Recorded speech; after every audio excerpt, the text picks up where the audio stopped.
Good afternoon. My name is Margot Gerber, and I'm with Landmark Theaters, and we're very thrilled to have Juliette Binoche with us today for an interview supporting her new film, Who You Think I Am. Juliette Binoche is a Parisian-born actress, artist, and dancer who received the Academy Award, BAFTA Award, European Film Award, Screen Actors Guild Award, and the Hollywood Foreign Press Association's Golden Globe for her turn in the 1996 film, The English Patient. Binoche also holds the unique distinction of being the only female to win Best Actress honors in all three main European film festivals, the Palme d'Or at Cannes for Certified Copy in 2010, both the Volpi Cup and Passanetti Award at Venice for Three Colors Blue in 1993, and Berlin Silver Bear for The English Patient in 1996. Today, she's here with us to discuss the new Cohen Media Group release, Who You Think I Am, a romantic cyber drama turned psychological thriller. In the film, she plays a dual role. As Claire, she's a mature literature professor, author, and single mother of two adolescent boys. And in the role of her online avatar, 24-year-old Clara, she's engaged in a steamy relationship with a young photographer. Who You Think I Am is currently playing in Landmark Theaters nationwide, and welcome Juliette Binoche.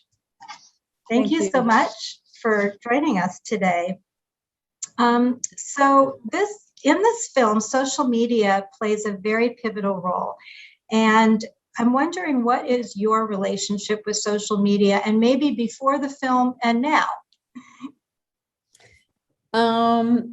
Well, it's a kind of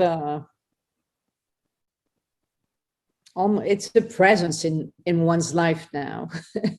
and you learn to put it aside because it's eating up a little bit of your time and can be into the realm of obsession. So I had different moments with Instagram, because that's the social media I'm using. And I love it. And at the same time, I think you really have to train yourself to not be, want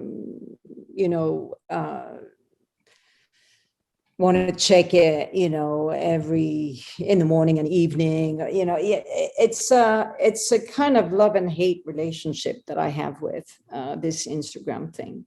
But if you want to share something, it can be really cool because it's so personal. It's there, and you can also see in the intimacy of some others you love, what's going on. So it's a weird kind of situation, I think, this social media thing. But if you use it well, I think it's okay. Yeah.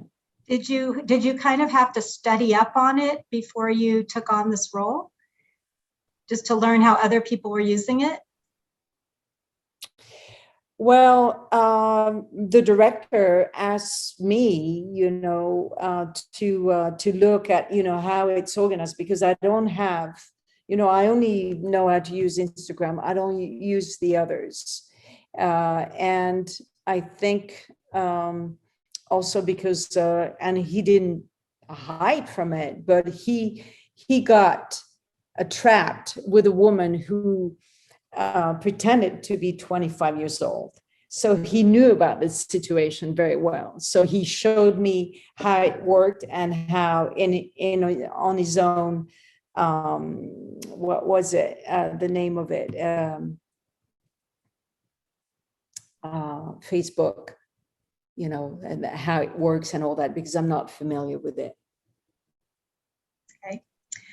So aside from relying on, of course, the script and then reading the book that the film was adapted from, what was your preparation process like for creating these two distinct characters for the film?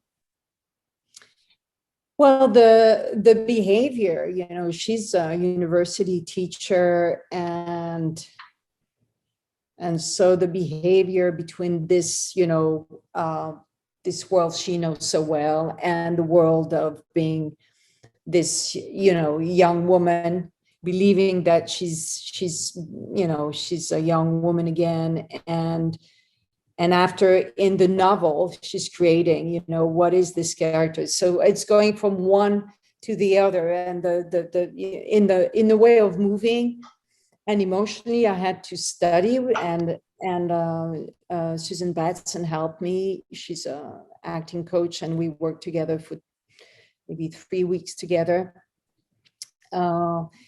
And so I prepared like that, and I reread the script and my work by myself also, and be inspired by, the situation, how it feels like.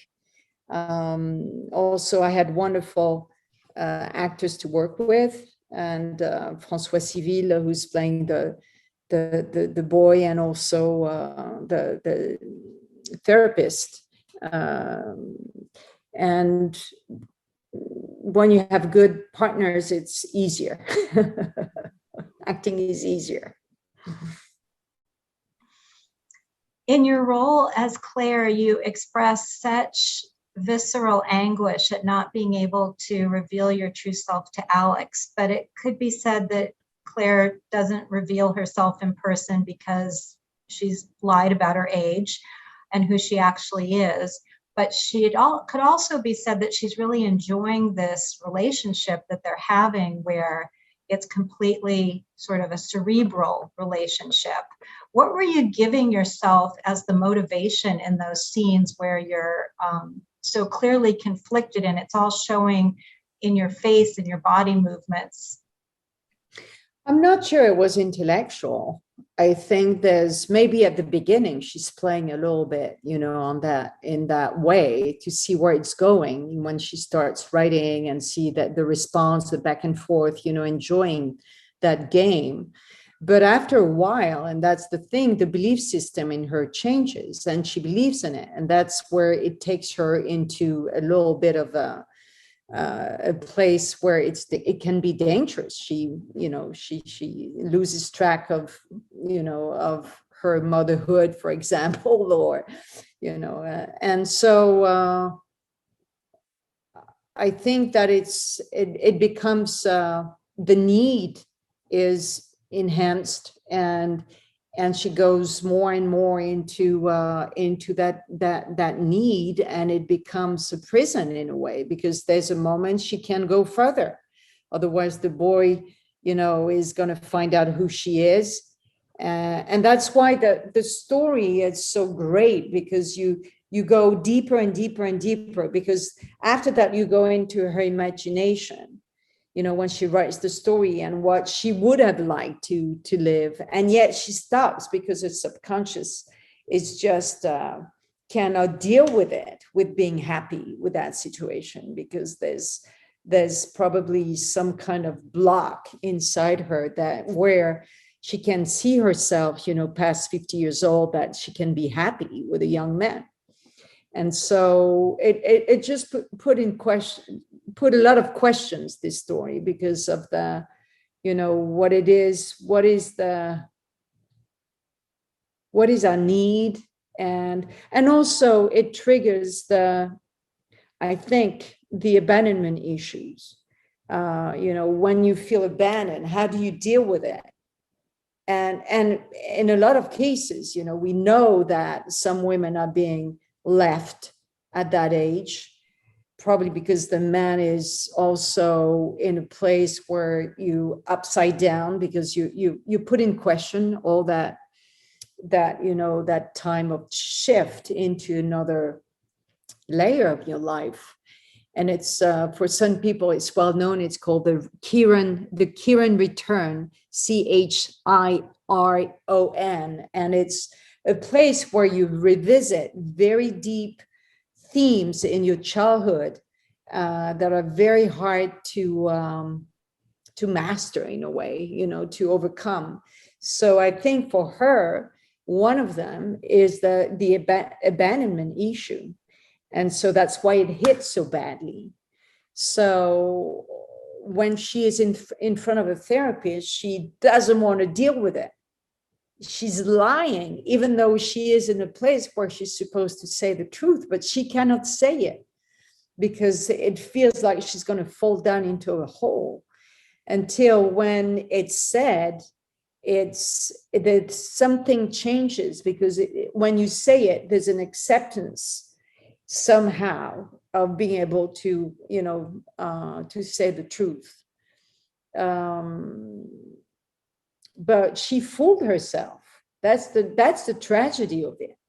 That's because it's always hard to feel abandoned. But I would say it's even harder when you're 50 years old, because you've gave so much into your life. You bet on that relationship until, you were going to live until the end, and it just stopped, and you feel like abandoned. You feel it's not fair. So she played with the games until she has to face again the truth of it all. One of my favorite scenes in the film is actually when she does sort of abandon motherhood and drives around in circles while she's talking while her sons watch. That is classic. Love that scene. And your reaction at the end when the kids are like, what's going on with you, Mom? So I'm curious technically how you shoot a film like this so that you as an actor can separate the two characters and be able to play one. Did you actually shoot the different characters on different days, or were there days where you had to be Clara and Claire? No, shooting days, you mix. It's very rare then when a film can help the actors play.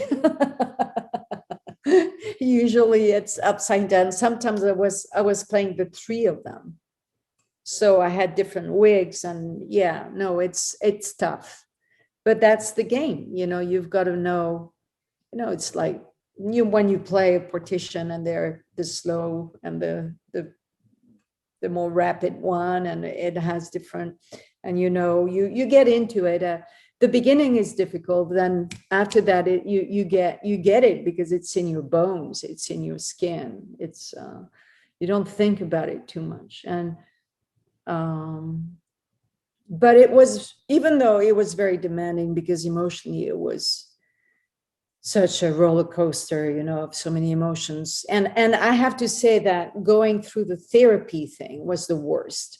And we did at the end of the filming, and that was smart, because I had all the film with me, in me, before, because we shot that all the scenes before. And the last 2 weeks was just therapy. And I have to say, I felt like I'm going through hell. I felt like I had to revisit and relive everything. And there were moments I felt sick of all that pain, because it's so painful to face one's truth in ways, especially when you've been lying to yourself. It's painful to know that you allow yourself to lie. It doesn't help. It just pushes the pain further down. So but when the film was over, I was so happy. It's like, after therapy, you're always happier.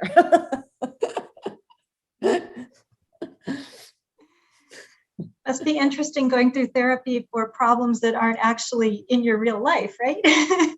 Yeah, but actors, what we do, we try to really bring the intimacy of what we know. And acting is also about knowledge. An actor has to revisit recreating life and revisit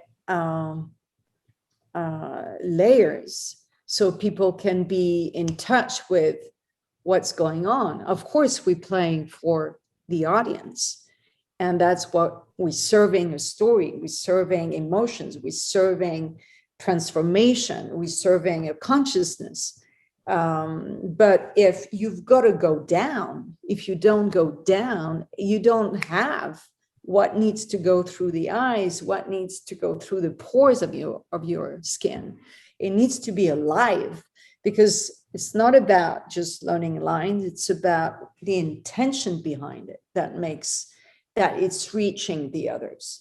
Otherwise, when the reader reads words, he puts his own intention into it. But the actress is a bridge in between that's why, there is so much need for films in a way. People are watching a lot of stories because they're kind of rehearsing and visiting something in them that may help them in life. That's very interesting. I like that. So my last question is, the therapist in the film says something that's really kind of interesting. She says that with each patient, she changes a little bit, and or the experience of working with that patient changes her a little bit. And I'm wondering if that's the same way with roles that you play as an actress, and if playing in this film enlightened you or changed you a little bit after meeting the characters of Claire and Clara. Not really. I understand her. Also because I was a little older than her. And going through my 50-year-old, in between 50, 51, 90, 49, I went through a tough period of time. So what she was going through in the film, I felt for her. But so I got it. Because I know that's a pivotal age. And if you don't get it, you can be on a road that takes you in a place that is not you. And so you've got to go somehow descend into your wounds in order to really know what you want and to master certain big emotions that are tough to go through. And so there are themes like, big ones like, well, the feeling of abandonment is one of them. And I think this film is really, facing it. But there's the belief that nobody can love you, or that you always be going to be betrayed, or there's a belief system that it's like a protection that we put it in our heart in order not to feel. I don't know if it's so when you revisit that, you suddenly realize that it wasn't true. The belief system I put in myself, that is functioning in myself, is actually not the true person that I am, who I am. And so it takes a while to unplug that belief system. And so when you unplug that, there's a freedom that comes with it. And at the end of the film, that's why, she can call. Certain people think she hasn't learned anything, because she's calling this young man again. But I think for me, she can call again because she'll be able to face him now, because she was able to say the truth to herself. Well, it's definitely a provocative film, and I hope that a lot more people go out to see it than have already seen it. It's getting amazing reviews, and the Cohen Media Group is releasing it in theaters, including Landmark Theaters, before it goes out in any other format. So I just want to thank you again, Juliette, for spending a little bit of time with us today, and for your very insightful answers about what the act of being an actor is. So thank you. Thank you very much. Bye-bye. Bye-bye.